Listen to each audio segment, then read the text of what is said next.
서연이 제 앞에 계약서를 내밀던 그날을 저는 평생 잊을 수 없습니다. 어머님, 이제 요양원에 들어가시는 게 좋겠어요. 서연의 목소리는 차가웠습니다. 마치 오래된 물건을 처분하듯 저를 바라보는 눈빛에는 어떤 감정도 없었죠. 그 순간 제 가슴속이 무너져 내리는 것 같았습니다. 하지만 이 일은 갑자기 벌어진 게 아니었어요. 서연이 저를 이렇게 대하게 된 데는 긴 시간이 있었습니다. 저는 평생 봉제 공장에서 일했습니다. 손끝이 굳어지도록 미싱을 돌리고 허리가 휘도록 천을 재단했죠. 그렇게 모은 돈으로 아들 민수를 대학까지 보냈어요. 제 꿈 같은 건 없었습니다. 오직 내 새끼 하나 잘 키우는 것, 그게 제 전부였죠. 민수가 결혼한 후 저는 허름한 월세방으로 옮겼습니다. 아들 내외에게 부담 주고 싶지 않았거든요. 방 한 칸짜리 작은 공간이었지만 저는 만족했어요. 가끔 아들이 찾아와 주기만 해도 좋았습니다. 처음에는 서연도 괜찮았어요. 결혼 초반에는 명절 때마다 저를 찾아왔고 가끔 반찬도 갖다 줬죠. 저는 며느리가 참 착하다고 생각했습니다. 우리 민수가 좋은 사람 만났다고 기뻐했어요. 하지만 시간이 지나면서 서연의 태도가 조금씩 변하기 시작했습니다. 처음 이상함을 느낀 건 시댁 행사 때였어요. 민수 아버지의 3주기 제사였죠. 서연이 저를 데리러 왔는데 차 안에서 계속 한숨을 쉬더군요. 어머님, 옷 좀 챙겨 입으세요. 친척들 다 오는데. 서연의 목소리에는 짜증이 섞여 있었습니다. 저는 제가 입은 옷을 내려다봤어요. 10년은 된 낡은 외출복이었죠. 하지만 제게는 그게 최선이었습니다. 제사를 지내는 동안 서연은 완전히 다른 사람이 됐어요. 친척들 앞에서는 저에게 깍듯하게 굴었죠. 물을 따라주고 음식을 권하고 옆에 앉아서 말동무도 해줬습니다. 어머님 드세요. 이거 어머님 좋아하시잖아요. 친척들은 서연을 칭찬했어요. 효부라고 시어머니 모시는 게 정말 훌륭하다고요. 저도 그때는 서연이 고맙게 느껴졌습니다. 하지만 제사가 끝나고 집으로 돌아가는 차 안에서 서연의 태도는 또 바뀌었어요. 휴, 정말 피곤하네. 빨리 집에 가서 쉬고 싶어요. 저에게 한마디도 없이 서연은 혼잣말을 중얼거렸습니다. 뒷좌석에 앉아있던 저는 작아지는 기분이었죠. 그날 이후로 서연이 저를 찾는 일은 거의 없어졌습니다. 전화를 해도 받지 않았어요. 가끔 민수가 받으면 항상 똑같은 말만 했죠. 엄마, 요즘 너무 바빠. 나중에 연락할게. 나중은 오지 않았습니다. 한 달이 지나고 2달이 지나고 석 달이 지나도 연락은 없었어요. 저는 혼자 월세방에서 라면을 끓여 먹으며 지냈습니다. 그러던 어느 날 서연에게서 전화가 왔어요. 1년 만이었죠. 저는 반가운 마음에 얼른 전화를 받았습니다. 어머님, 오늘 시간 되세요? 잠깐 뵙고 싶은데. 서연의 목소리는 평소와 달리 부드러웠어요. 저는 가슴이 두근거렸습니다. 며느리가 날 찾는다니 무슨 좋은 일이라도 있나 싶었죠. 서연은 깔끔한 차림으로 저를 찾아왔습니다. 손에는 과일 바구니까지 들고 있었어요. 저는 얼른 방을 정리하고 차를 끓였죠. 어머님, 제가 오늘 온 건 말씀드릴 게 있어서예요. 서연이 입을 열었습니다. 저는 차를 따르며 고개를 끄덕였어요. 시골에 있는 집 말인데요. 그 집 아직 그대로 있죠? 시골집, 민수 아버지가 남긴 유일한 재산이었습니다. 작은 단층 집이었지만 저에게는 남편과의 추억이 서린 곳이었죠. 응, 그래. 그 집이 왜? 요즘 그 동네 집값이 많이 올랐대요. 팔면 꽤 나올 거예요. 서연의 눈빛이 반짝였습니다. 저는 그제야 며느리가 왜 저를 찾아왔는지 알았죠. 우리 지금 아파트 대출금 때문에 힘들거든요. 어머님 집 팔아서 좀 도와주시면 안 될까요? 서연은 계속 말을 이어갔어요. 민수 사업이 어렵다는 것, 대출 이자가 너무 부담된다는 것, 당장 돈이 필요하다는 것. 저는 한참을 생각했습니다. 그 집은 제게 마지막 남은 것이었어요. 언젠가 나이 들면 그곳에 내려가 살려고 했죠. 하지만 서연의 간절한 눈빛을 보니 마음이 약해졌습니다. 알았어. 팔자. 제 대답에 서연의 얼굴이 환해졌어요. 정말요? 어머님, 감사해요. 정말 감사합니다. 서연은 그날 처음으로 저를 꼭 안아줬습니다. 저는 그 품에서 따뜻함을 느꼈어요. 내 새끼들 잘 살면 된다는 생각뿐이었죠. 일주일 후 시골집은 팔렸습니다. 8천만 원이었어요. 서연은 그 돈을 받자마자 대출금을 갚았죠. 저에게는 감사하다는 말 한마디만 남기고요. 그리고 서연의 태도는 완전히 달라졌습니다. 전화를 해도 받지 않았어요. 문자를 보내도 답이 없었죠. 가끔 민수가 받으면 항상 서연이 바쁘다는 말만 했습니다. 엄마, 서연이 회사 일 때문에 정신없대. 이해해줘. 저는 이해하려고 했어요. 하지만 3개월이 지나도 6개월이 지나도 연락은 없었습니다. 저는 혼자 쓸쓸히 지냈어요. 봉제 공장 일도 나이 때문에 그만뒀고 작은 월세방에서 하루하루를 보냈죠. 가끔 옛날 사진을 꺼내보며 눈물을 흘렸습니다. 그러던 어느 날 갑자기 서연에게서 전화가 왔어요. 1년 만이었죠. 어머님, 내일 시간 되세요? 잠깐 뵙고 싶은데. 저는 또다시 반가운 마음에 전화를 받았습니다. 하지만 이번에는 달랐어요. 다음 날 서연이 찾아왔을 때 손에는 과일 바구니 대신 서류 봉투가 들려 있었습니다. 서연이 들고 온 서류 봉투를 보는 순간 가슴이 철렁 내려앉았습니다. 어머님, 앉으세요. 말씀드릴 게 있어요. 서연의 목소리는 지난번처럼 부드럽지 않았어요. 차갑고 사무적이었죠. 저는 불안한 마음에 방바닥에 주저앉았습니다. 시골집 말인데요. 매매 계약서에 사인 좀 해주셔야 해요. 서연이 서류를 펼쳤습니다. 빽빽한 글씨들이 보였어요. 저는 글씨가 잘 안 보여서 눈을 가늘게 떴죠. 이게 뭔데? 집 팔기로 하셨잖아요. 정식으로 계약서 작성해야 한다고요. 서연은 볼펜을 꺼내 제 손에 쥐어줬습니다. 저는 손이 떨렸어요. 그 집은 남편이 평생 모아서 마련한 곳이었거든요. 비록 낡았지만 저에게는 마지막 안식처였죠. 서연아, 그 집 팔면 나는 어디서 살아? 어머님은 여기 계시면 되잖아요. 월세방도 있으시고. 서연의 대답은 너무나 간단했습니다. 저는 주변을 둘러봤어요. 곰팡이 핀 벽지, 삐걱거리는 문, 겨울이면 찬바람이 들어오는 창문. 이곳에서 평생을 살라는 건가 싶었죠. 그래도 그 집은 어머님, 민수 사업 어려운 거 아시잖아요. 우리 도와주셔야죠. 서연이 제 말을 끊었습니다. 저는 한숨을 쉬었어요. 결국 아들 이야기를 꺼내니 제가 물러설 수밖에 없었죠. 알았어. 팔자. 저는 떨리는 손으로 계약서에 도장을 찍었습니다. 서연은 그 모습을 보며 만족스러운 표정을 지었어요.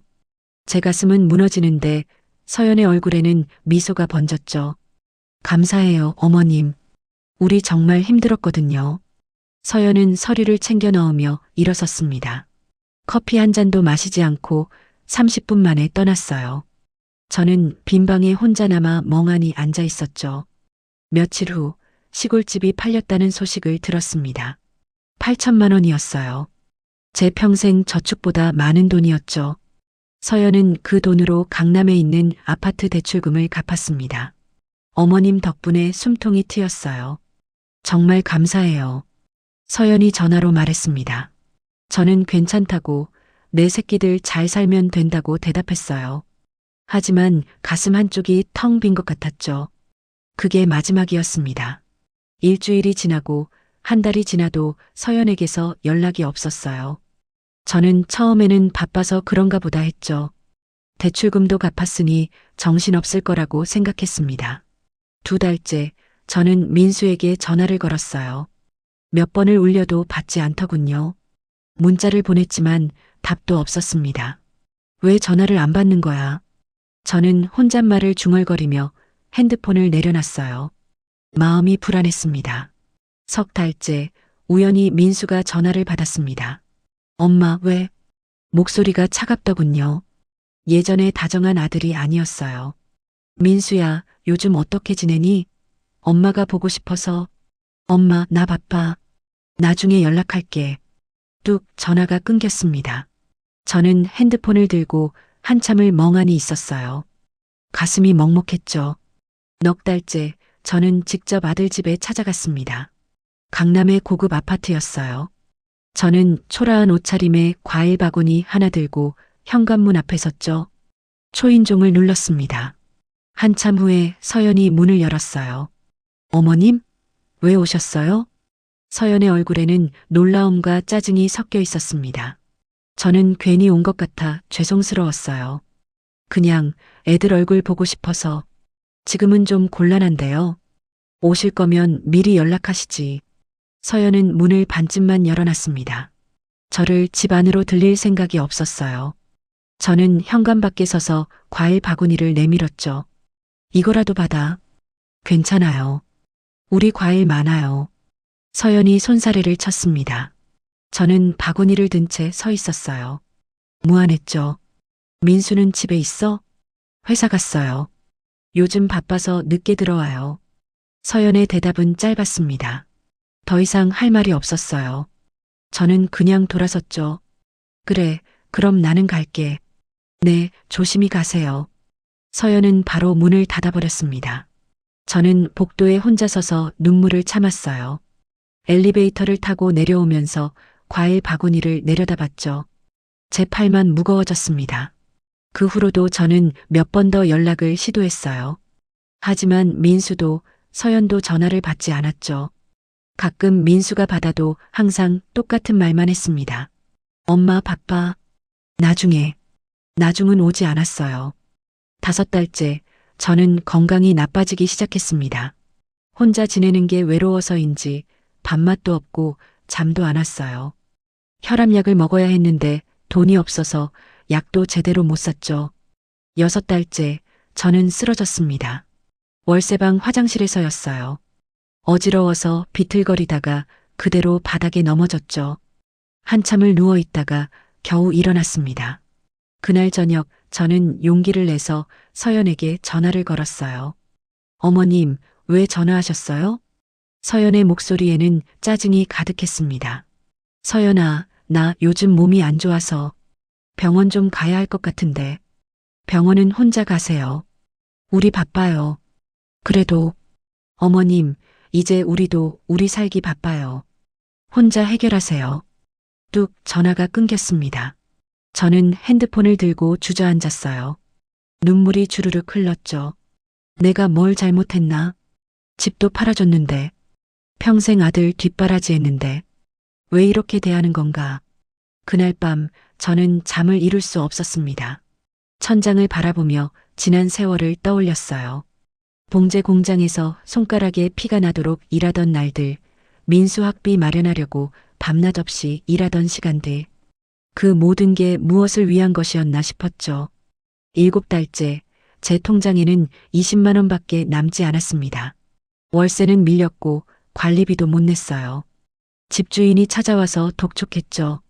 할머니, 이번 달까지는 기다릴 테니까 월세 꼭 내세요. 저는 고개를 끄덕였습니다.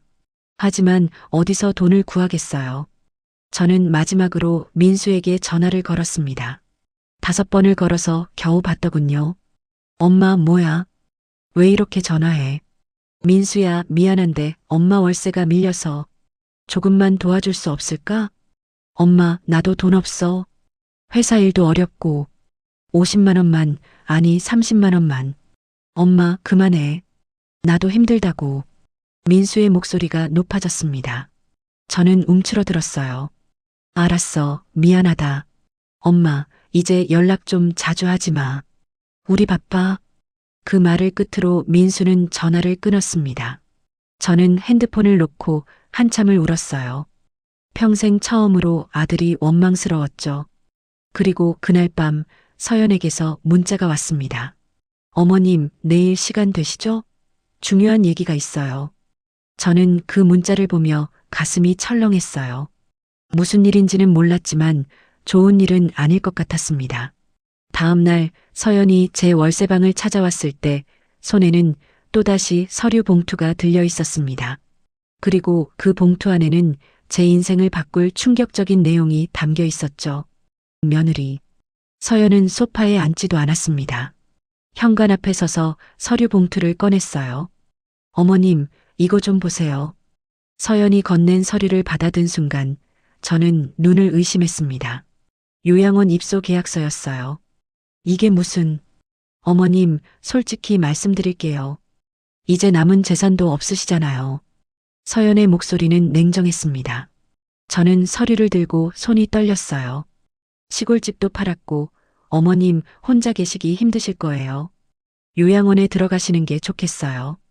저는 서연의 얼굴을 바라봤습니다. 며느리의 눈빛에는 어떤 미안함도 없었어요. 마치 당연한 일을 이야기하듯 담담했죠. 서연아, 나는 아직 건강해. 혼자서도 잘 살 수 있어. 어머님, 언제까지 그러실 건데요? 나이도 70이 넘으셨잖아요. 서연이 한숨을 쉬었습니다. 저는 가슴이 무너졌어요. 70이 넘었다고 버려지는 건가 싶었죠. 민수는 뭐래? 민수도 동의했어요. 어머님 혼자 계시면 위험하다고. 아들까지. 저는 입술을 깨물었습니다. 눈물이 나올 것 같았지만 참았어요. 요양원 비용은 누가 내는데? 기초생활수급자로 신청하면 국가에서 지원받을 수 있어요. 제가 알아봤어요. 서연은 이미 다 계획해 놓은 듯 했습니다. 저는 서류를 내려놨어요. 나는 안 가. 어머님, 왜 이러세요? 우리도 우리 살기 바빠요. 어머님까지 챙길 여력이 없다고요. 서연의 목소리가 날카로워졌습니다. 저는 고개를 저었어요. 난 내가 번 돈으로 살 거야. 요양원 같은데 안 가. 어머님이 뭘 어떻게 버세요? 일도 못 하시잖아요. 서연이 비웃듯 말했습니다. 그 순간 제 가슴에 비수가 꽂히는 것 같았어요. 그래도 난 안 가. 절대 안 가. 저는 단호하게 말했습니다. 서연의 얼굴이 일그러졌어요. 어머님, 지금 우리 호의를 거절하시는 거예요? 시골집 팔아준 것도 모자라서? 호의라고? 내가 팔자고 했잖아. 어머님 도와드리려고 그런 거잖아요. 그 돈으로 빚도 갚고. 서연의 목소리는 점점 높아졌습니다. 저는 화가 치밀어 올랐어요. 너희 빚 갚으려고 내 집 판 거잖아. 그걸 호의라고 해? 어머님 말씀 조심하세요. 우리가 얼마나 힘든지 아세요? 서연이 소리를 질렀습니다. 저는 가슴을 쥐어뜯는 것 같았어요. 숨이 막혔죠. 나가. 당장 나가. 저는 떨리는 목소리로 말했습니다. 서연은 코웃음을 쳤어요. 그래요. 나갈게요. 하지만 어머님 후회하실 거예요. 서연은 서류를 바닥에 던지고 나갔습니다. 쾅, 문이 닫히는 소리가 방 안에 울렸어요. 저는 그 자리에 주저앉았습니다. 바닥에 떨어진 요양원 계약서를 바라보며 눈물을 흘렸어요. 가슴이 너무 아팠죠. 그날 밤 저는 가슴 통증을 느꼈습니다. 심장이 조이는 것 같았어요.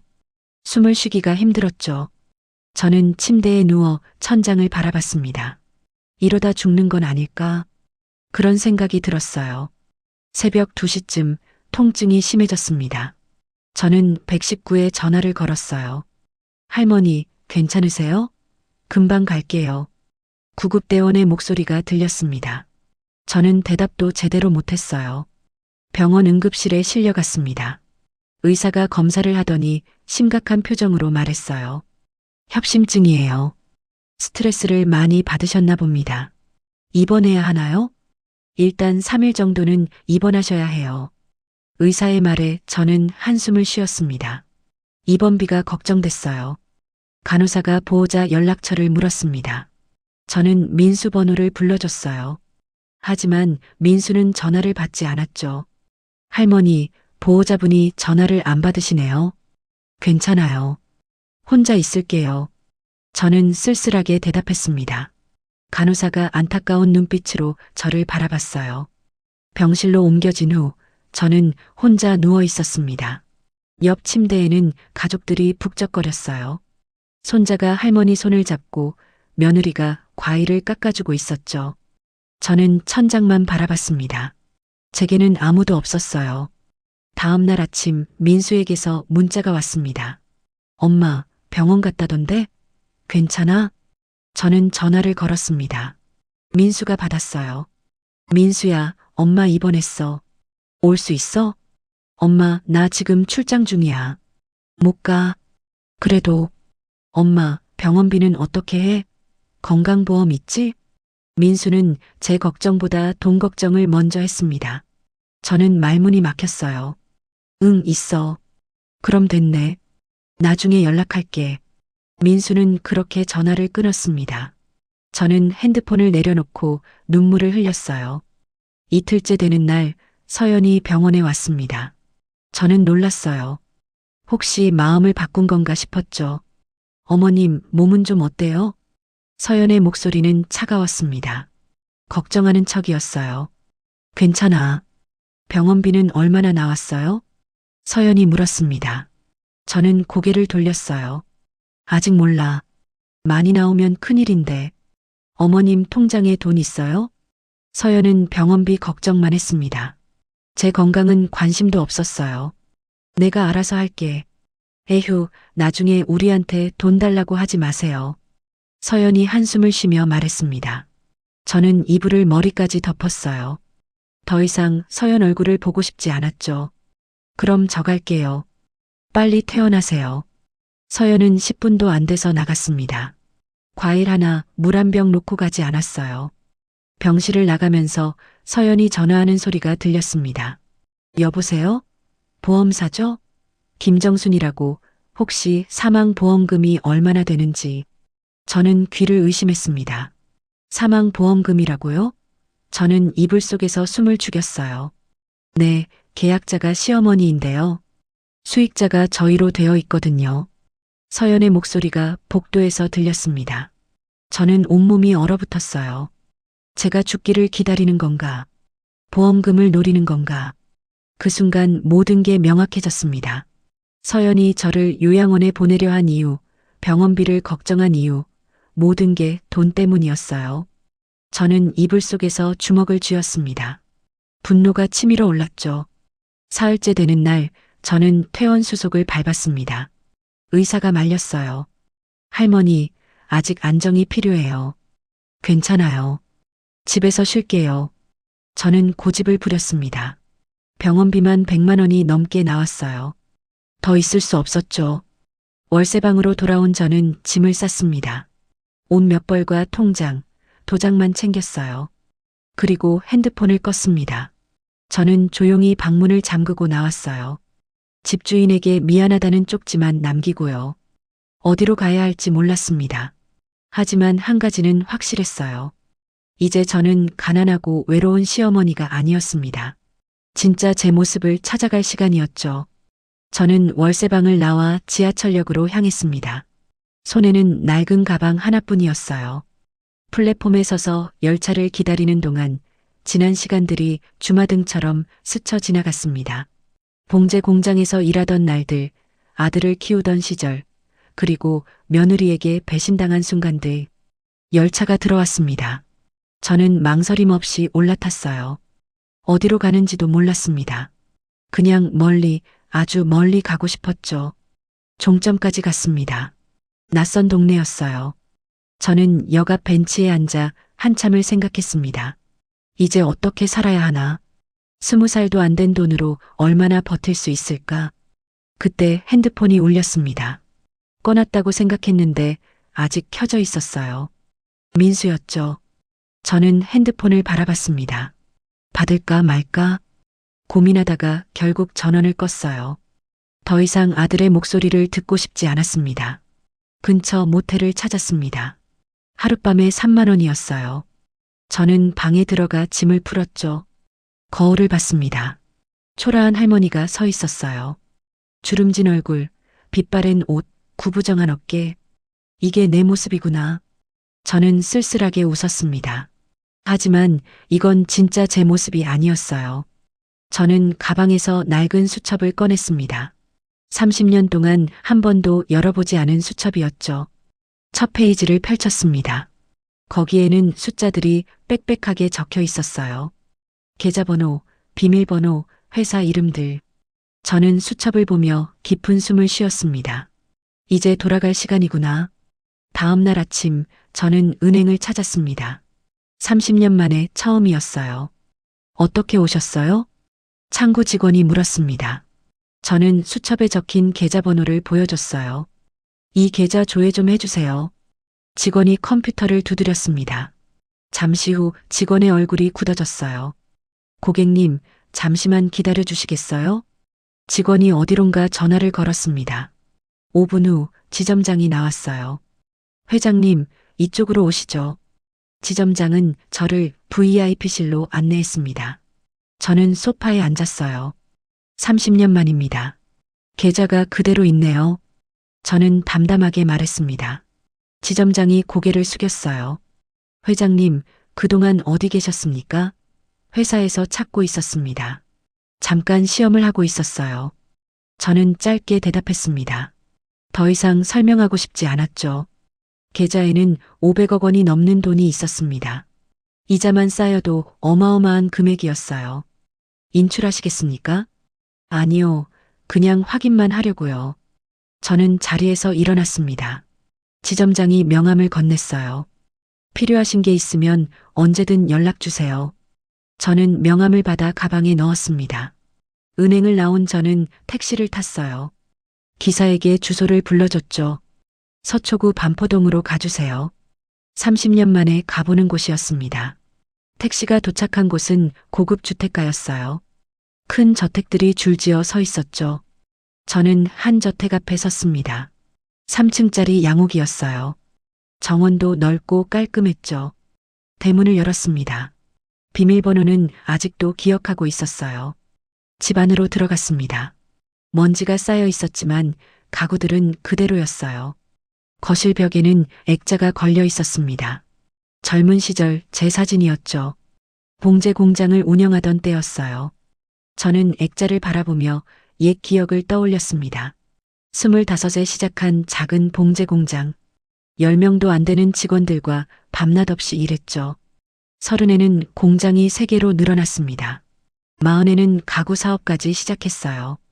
50살이 됐을 때는 중견그룹을 일궜습니다. 직원만 500명이 넘었죠. 하지만 성공할수록 외로웠어요. 남편은 일찍 세상을 떠났고 아들은 제 돈만 바라봤습니다. 저는 모든 게 지쳤어요. 그래서 결정했죠. 아들을 시험해 보기로. 일부러 가난한 시어머니 행세를 했습니다. 허름한 월세방에 살며 봉제 공장 일용직 노동자처럼 살았어요. 회사 경영은 전문 경영인에게 맡겼습니다. 저는 그저 지켜봤죠. 아들이 어떻게 행동하는지, 며느리는 저를 어떻게 대하는지. 처음에는 기대했습니다. 혹시 아들이 가난한 어머니를 진심으로 돌봐줄까 싶었어요. 하지만 현실은 달랐습니다. 아들은 저를 짐으로 여겼고 며느리는 저를 이용했죠. 시골집을 빼앗고 요양원에 보내려 했습니다. 심지어 제 사망 보험금까지 알아봤어요. 그 순간 저는 깨달았습니다. 혈육이라고 해서 다 가족은 아니구나. 저는 2층으로 올라갔습니다. 안방 옷장을 열었어요. 거기에는 고급 정장들이 걸려 있었습니다. 30년 전에 입던 옷들이었죠. 저는 옷을 하나 꺼내 입어봤습니다. 조금 헐렁했지만 입을 만했어요. 거울을 봤습니다. 달라 보였죠. 초라한 할머니가 아니라 당당한 여성이 서 있었어요. 저는 화장대 서랍을 열었습니다. 거기에는 명함들이 있었어요. 변호사, 회계사, 비서, 모두 제가 신뢰하던 사람들이었죠. 저는 변호사에게 전화를 걸었습니다.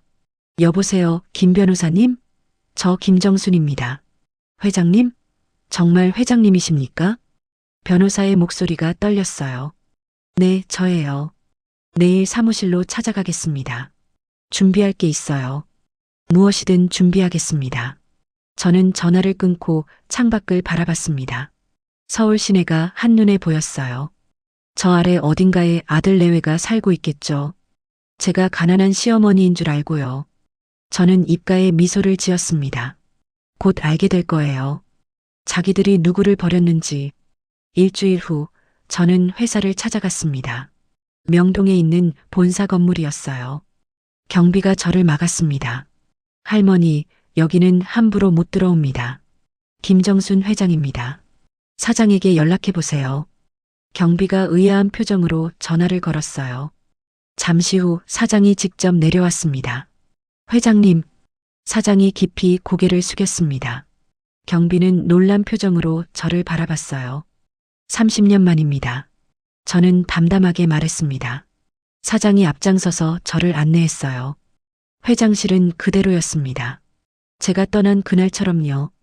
저는 의자에 앉았습니다. 익숙한 느낌이었어요.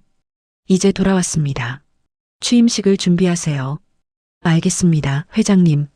사장이 대답했습니다. 저는 창밖을 바라보며 생각했어요. 이제 시작이구나.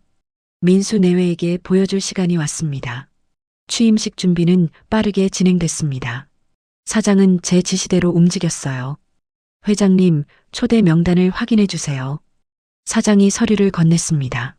재계 인사들, 정치인들, 언론사 대표들, 쟁쟁한 이름들이 나열돼 있었죠. 저는 명단 끝에 한 줄을 추가했습니다. 민수, 서연 부부도 초대하세요. 회장님, 아드님 말씀이십니까? 네, 꼭 오게 하세요. 저는 펜을 내려놓았습니다. 사장이 고개를 끄덕였어요. 어떤 명목으로 보낼까요? 그냥 회사 명의로 보내세요. 이름은 밝히지 말고요. 알겠습니다. 사장이 물러갔습니다. 저는 창밖을 바라보며 생각했어요. 민수가 어떤 표정을 지을까 궁금했습니다. 이틀 후 변호사가 찾아왔습니다. 손에는 서류 가방이 들려 있었어요. 회장님, 준비했습니다. 변호사가 서류들을 꺼내 책상에 펼쳤습니다. 상속 제외 문서, 투자금 회수 통보서, 소송 준비 서류. 저는 하나하나 확인했어요. 민수 사업에 투자한 5억 원, 정확히 계산했습니까? 네, 회장님.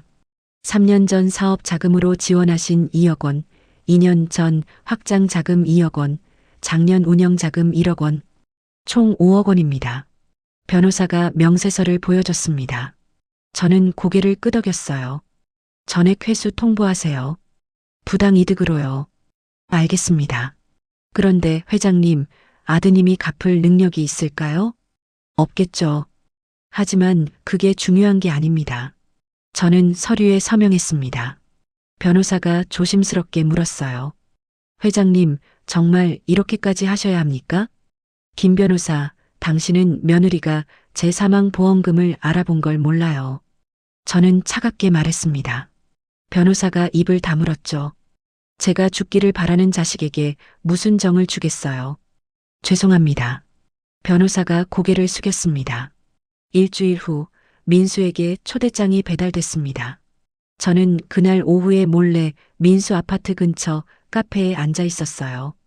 창문 너머로 아파트가 보였죠. 핸드폰이 울렸습니다. 비서였어요. 회장님, 초대장 전달 완료했습니다. 잘했어요. 저는 커피를 마시며 기다렸습니다. 30분쯤 지났을까요? 민수 아파트에서 불이 켜졌어요. 저는 상상했습니다. 민수가 초대장을 뜯어보는 모습을요. 그날 밤 저는 집으로 돌아와 일기를 썼습니다. 30년 만에 쓰는 일기였어요. 오늘 민수에게 초대장을 보냈다. 곧 만나게 될 것이다. 가난한 시어머니가 아닌 그룹 회장으로. 펜을 놓고 창밖을 바라봤습니다. 별이 빛나고 있었어요. 남편이 살아있었다면 뭐라고 했을까요? 아마 말렸겠죠. 하지만 남편은 없었습니다. 저 혼자 결정해야 했어요. 취임식 전날 저는 미용실에 갔습니다. 30년 만에 제대로 손질하는 거였어요. 어떻게 해드릴까요? 미용사가 물었습니다. 저는 거울 속 제 모습을 봤어요. 단정하게 해주세요.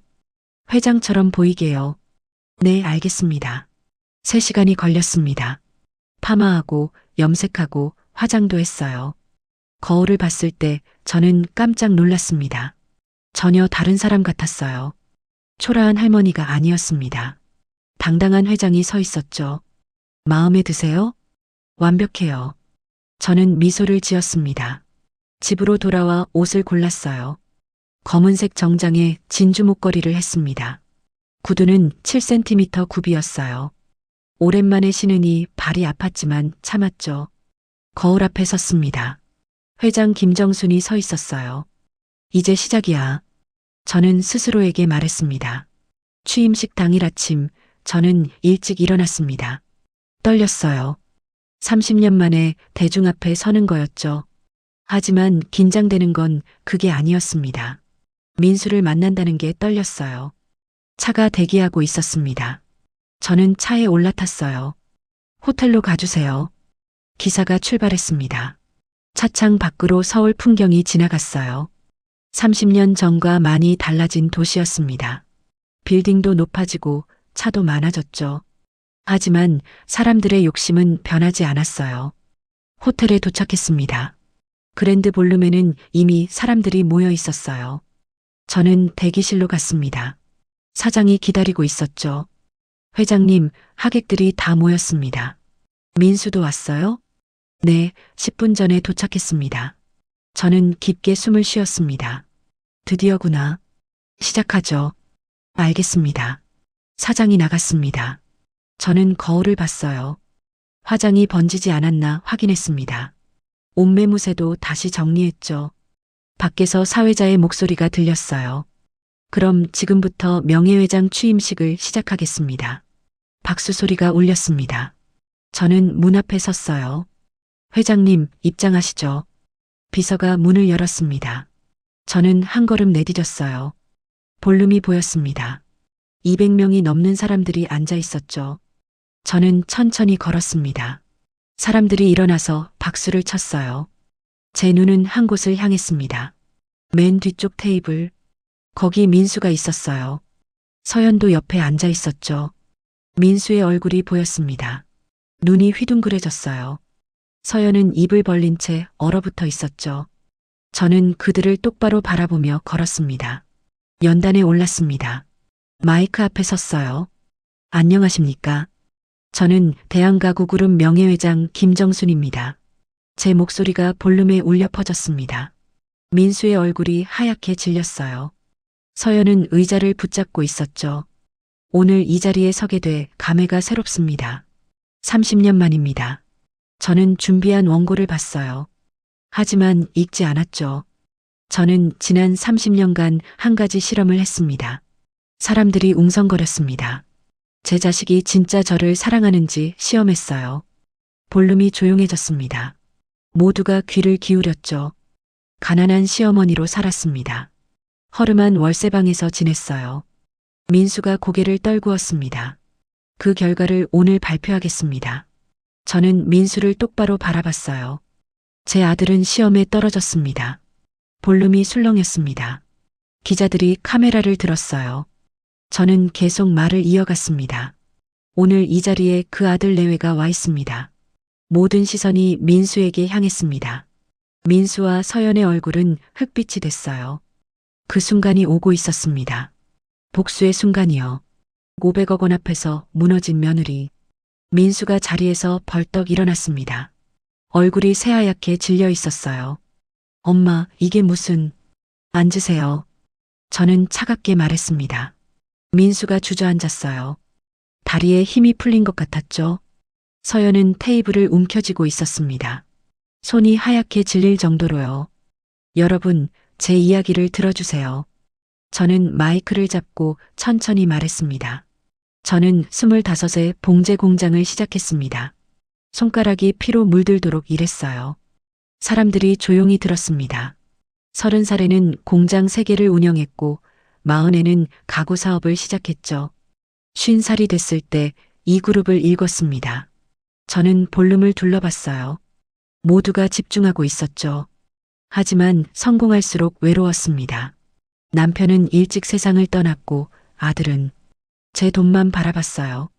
민수가 고개를 들었습니다. 눈물이 글썽였어요. 그래서 30년 전 결정했습니다. 모든 걸 내려놓고 평범한 어머니로 살기로요. 저는 잠시 말을 멈췄습니다. 목이 메었거든요. 회사 경영은 전문가에게 맡겼습니다. 저는 허름한 월세방으로 이사했어요. 서연의 얼굴에서 핏기가 사라졌습니다. 봉제 공장 일용직처럼 살았습니다.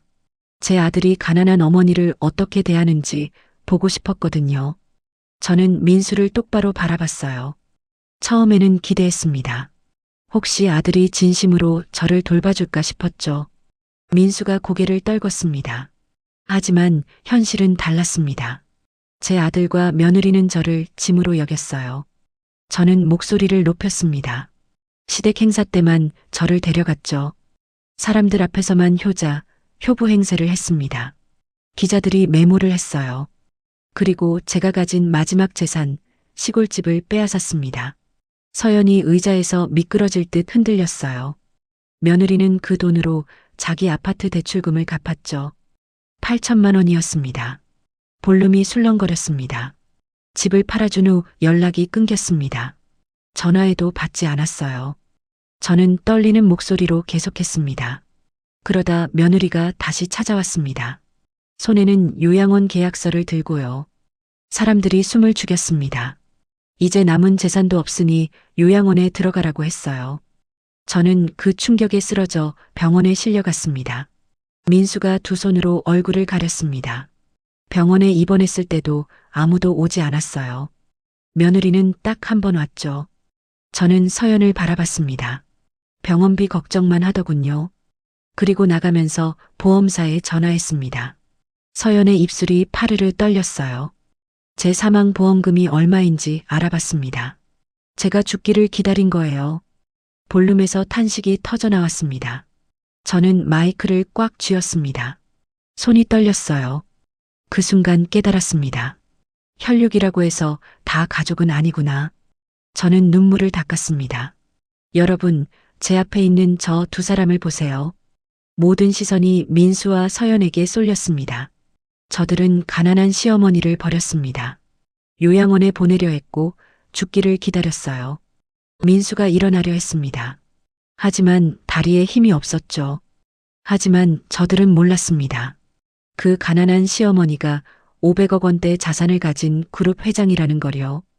볼륨이 요란해졌습니다. 기자들의 카메라 플래시가 터졌어요. 저는 오늘 여러분 앞에서 선언합니다. 저는 준비한 서류를 들어 올렸습니다. 저 두 사람을 상속 대상에서 영구히 제외합니다. 민수가 비명을 질렀습니다. 엄마, 안 돼. 하지만 저는 멈추지 않았어요. 그리고 제가 아들 사업에 투자한 5억 원을 전액 회수합니다. 서연이 테이블에 쓰러졌습니다. 이 돈은 부당이득으로 간주하여 법적 절차를 밟을 것입니다.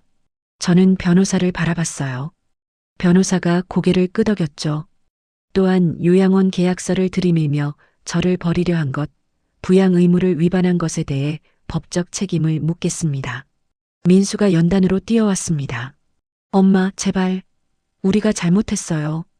경호원들이 민수를 막았어요. 민수는 무릎을 꿇었죠. 엄마, 미안해요. 정말 미안해요.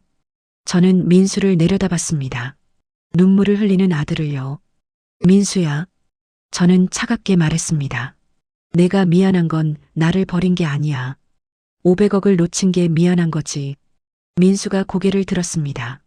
눈이 충혈돼 있었어요. 아니에요, 엄마. 진심으로.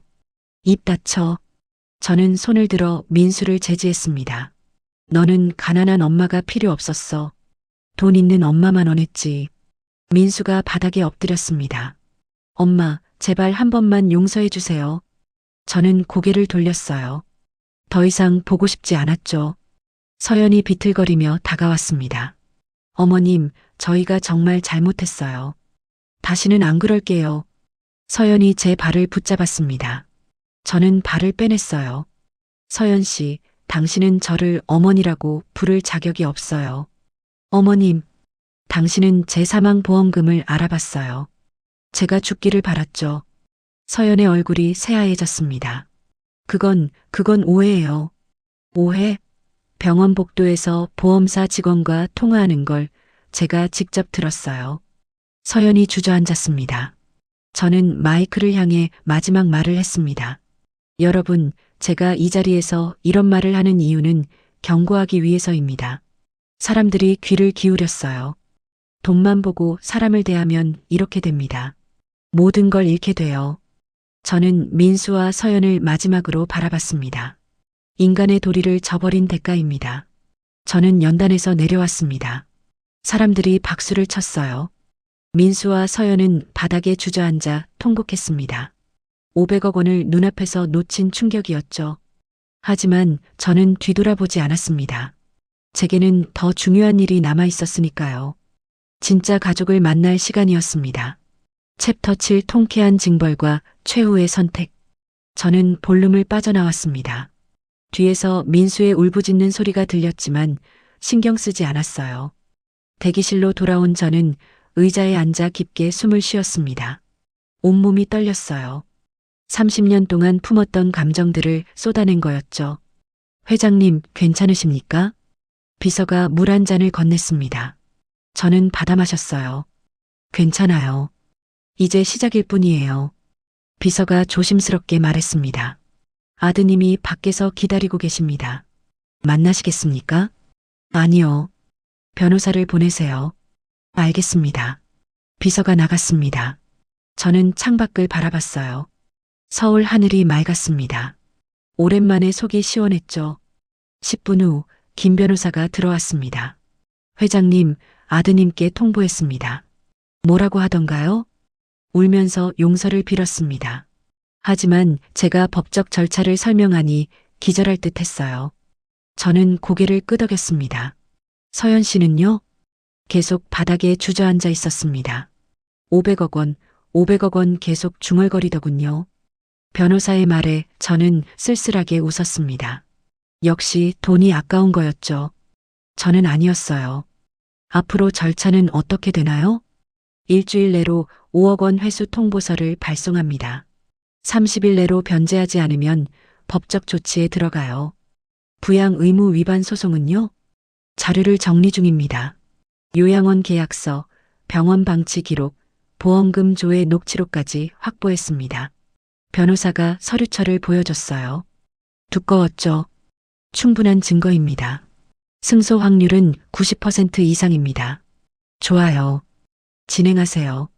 저는 서명했습니다. 변호사가 서류를 챙겼어요. 회장님, 그래도 혈육인데 이렇게까지. 김 변호사. 저는 변호사를 똑바로 바라봤습니다. 혈육이라서 더 용서할 수 없어요. 남이었으면 기대도 안 했을 텐데요. 변호사가 입을 다물었습니다. 제 죽음을 바란 사람들이에요. 그런 사람들에게 무슨 정을 주겠어요. 알겠습니다. 최선을 다하겠습니다. 변호사가 나갔습니다. 저는 혼자 남아 지난 시간들을 떠올렸어요. 민수가 어렸을 때가 생각났습니다. 제 손을 꼭 잡고 걷던 모습, 엄마 엄마 부르던 목소리. 언제부터 변한 걸까요? 아마 제가 돈을 벌기 시작하면서였을 거예요. 민수는 돈의 맛을 알았죠. 그리고 서연을 만나면서 완전히 달라졌습니다. 저는 한숨을 쉬었어요. 후회는 없었습니다. 다음 날 신문에 대서특필됐습니다. 500억대 그룹 회장, 불효자 아들 상속 제외. 30년간 가난한 어머니로 산 재벌 회장의 복수. 기사마다 민수와 서연 사진이 실렸어요. 얼굴이 모자이크 처리됐지만 알만한 사람은 다 알았죠. 저는 신문을 내려놓고 커피를 마셨습니다. 회장님, 인터뷰 요청이 쏟아지고 있습니다. 비서가 보고했어요. 다 거절하세요. 더 이상 떠들고 싶지 않아요. 알겠습니다. 비서가 물러갔습니다. 저는 창밖을 바라봤어요. 이제 정말 끝이구나 싶었죠. 그때 전화가 울렸습니다. 모르는 번호였어요. 여보세요? 회장님, 저 박순자예요. 기억하세요? 순자. 그 이름을 듣는 순간 가슴이 뭉클했습니다. 순자야, 그럼 모를 리가 있겠니? 순자는 30년 전 봉제 공장에서 함께 일했던 후배였어요. 저보다 10살 어렸죠. 회장님 기사 봤어요. 정말 놀랐어요. 그래, 미안하다. 그동안 연락 못해서. 아니에요. 이해해요. 그런데 회장님, 순자의 목소리가 떨렸습니다. 저도 혼자예요. 남편 잃고 자식들도 다 떠나고. 저는 가슴이 아팠어요. 순자야, 어디 사니? 수원이요. 작은 원룸에서 살아요. 주소 보내. 내가 갈게. 괜찮아요, 회장님. 바쁘실 텐데. 바쁘지 않아. 꼭 갈게. 저는 전화를 끊고 가방을 챙겼습니다. 비서에게 차를 준비하라고 했어요. 수원까지 1시간이 걸렸습니다. 순자가 사는 곳은 낡은 빌라였어요. 저는 계단을 올라 문을 두드렸습니다. 누구세요? 나야, 순자야. 문이 열렸습니다. 순자가 서 있었어요. 30년 세월이 흘렀지만 알아볼 수 있었습니다. 주름이 깊어졌고 머리가 희끗희끗했죠. 회장님, 순자가 저를 끌어안았습니다. 저도 순자를 안았어요. 보고 싶었어, 순자야. 저도요, 회장님. 우리는 한참을 안고 있었습니다. 방 안으로 들어갔어요. 작았지만 깨끗했습니다. 차 드릴게요. 순자가 주방으로 갔습니다. 저는 방을 둘러봤어요. 벽에 낡은 사진이 걸려 있었습니다.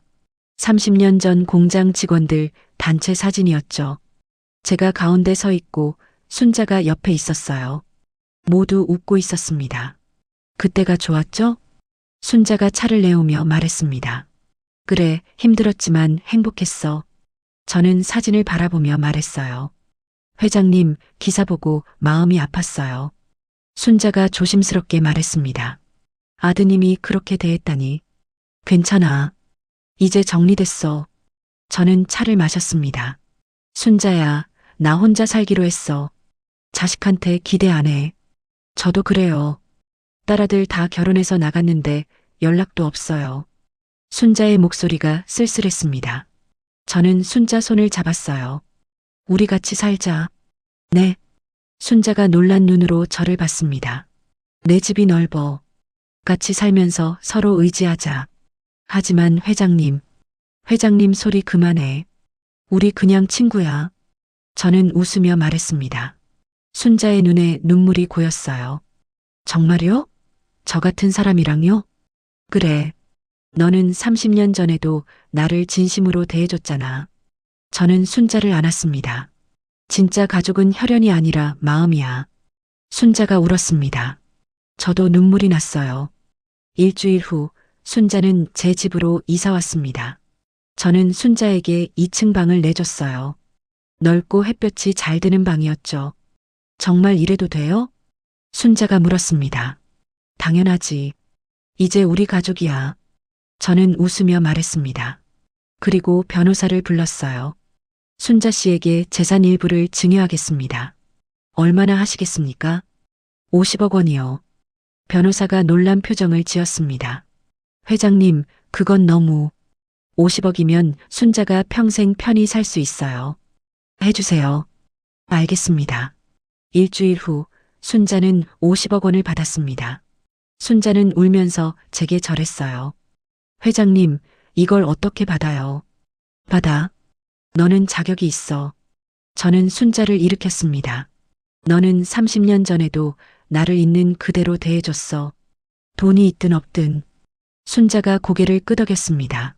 한 달 후 민수에게서 편지가 왔습니다. 엄마, 미안합니다.